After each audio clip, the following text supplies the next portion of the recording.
Hello friends, तो आज हम अपना बीहाइव का chapter 1 the fun they had start करने वाले हैं, जिसके राइटर हैं आइजैक एसिमोव। चैप्टर स्टार्ट करने से पहले चैप्टर का थोड़ा इंट्रो ले लेते हैं। ने इस चैप्टर में बताया है कि स्टूडेंट की एजुकेशन फ्यूचर टाइम में कैसी होगी। उस टाइम पे वर्चुअल क्लासरूम होगी, उस टाइम पर ना ही कोई बुक्स होंगी और ना ही कोई स्कूल होंगी। जैसा कि आपको इस इमेज में दिख रहा होगा, फ्यूचर टाइम के कुछ एजुकेशंस जैसे कि लर्निंग थ्रू कंप्यूटर्स, जहाँ पे रोबोटिक टीचर होंगे, क्लासरूम वर्चुअल होगी और जो टेक्स्ट होंगे वो मूव कर रहे होंगे। So now let's move to our chapter. तो चैप्टर स्टार्ट करने से पहले हम अपने कैरेक्टर इंट्रोड्यूस करा लेते हैं। तो ये मार्गी है, इस चैप्टर की मेन कैरेक्टर, जिसकी एज 11 ईयर्स है। सब्जेक्ट्स हैं ज्योग्राफी और मैथमेटिक्स। ये टॉमी है, जिसकी एज 13 ईयर्स है और इसके सब्जेक्ट हैं हिस्ट्री और अर्थमेटिक। स्टोरी को राइटर ने फ्यूचर टाइम में लिखा है, जिसमें मार्गी ने अपनी डायरी में लिखा था, today Tommy found a real book. वो बहुत ही ओल्ड बुक थी। मार्गी के दादाजी ने एक बार बताया था कि जब वह छोटे बच्चे थे तब उनके दादाजी ने बताया था कि उस टाइम जितनी भी स्टोरीज होती थी वो पेपर पे ही प्रिंट होती थी। उन्होंने उस बुक को रीड करना स्टार्ट किया। उस बुक के पेजेस येलो थे और उसमें बहुत सारे फोल्ड्स थे और उन्हें उस बुक्स के वर्ड्स रीड करने में बहुत फनी लग रहे थे, क्योंकि उनके जो स्क्रीन होते हैं वो उनके वर्ड्स मूव करते हैं, लेकिन उस बुक के वर्ड्स मूव नहीं कर रहे थे और रुके हुए थे। और जब वो पुराने वाले पेजेस पे आए थे तो उस पे वही सेम वर्ड्स थे जो उन्होंने पहले रीड किए हुए थे। क्या बकवास है ये। जब तुम इस बुक को रीड कर लो, इस बुक को फेंक देना, क्योंकि हमारे कंप्यूटर स्क्रीन पे बहुत मिलियंस ऑफ बुक्स हैं और उसमें और बुक्स भी आ सकती हैं। मेरे साथ भी ऐसा ही। ये तुम्हें कहाँ से मिली? मुझे मेरे घर से स्टोर रूम से मिली।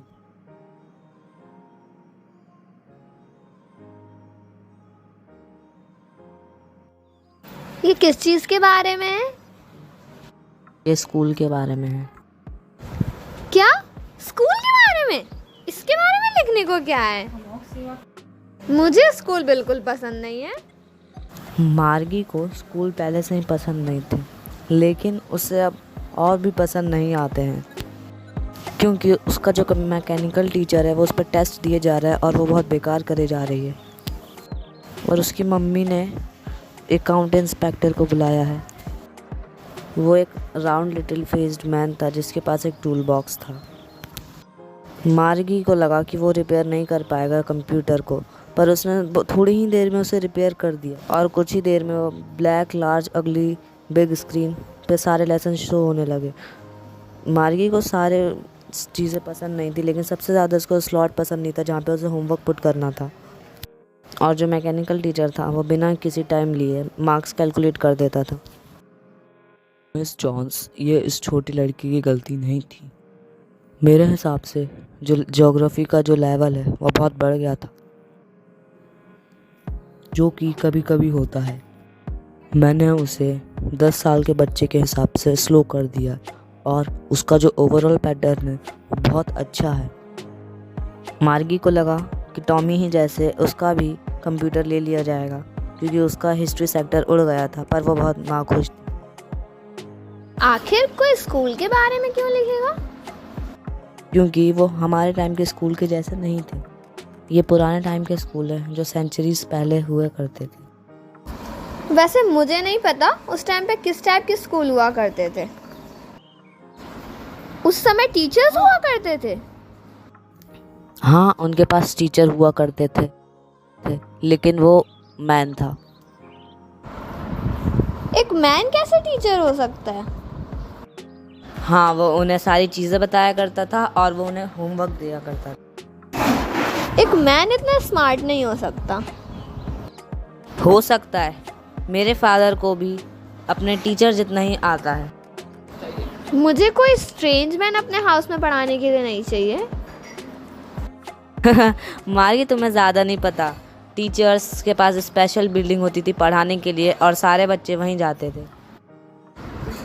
और सारे बच्चे एक ही चीज़ सीखते थे? हाँ, अगर वो एक ही एज के होते थे तो।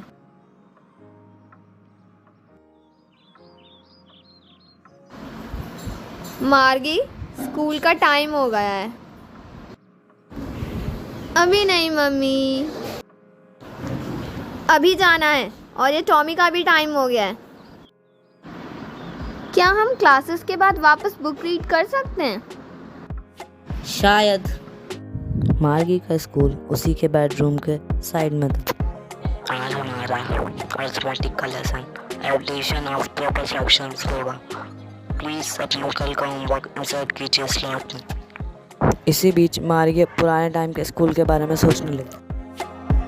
क्या दिन होते थे यार उनके, क्या मस्ती मजाक करते थे वो, इधर उधर घूमते थे।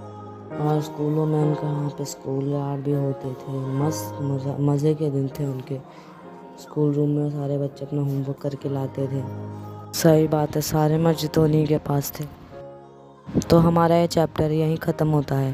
Thanks for watching.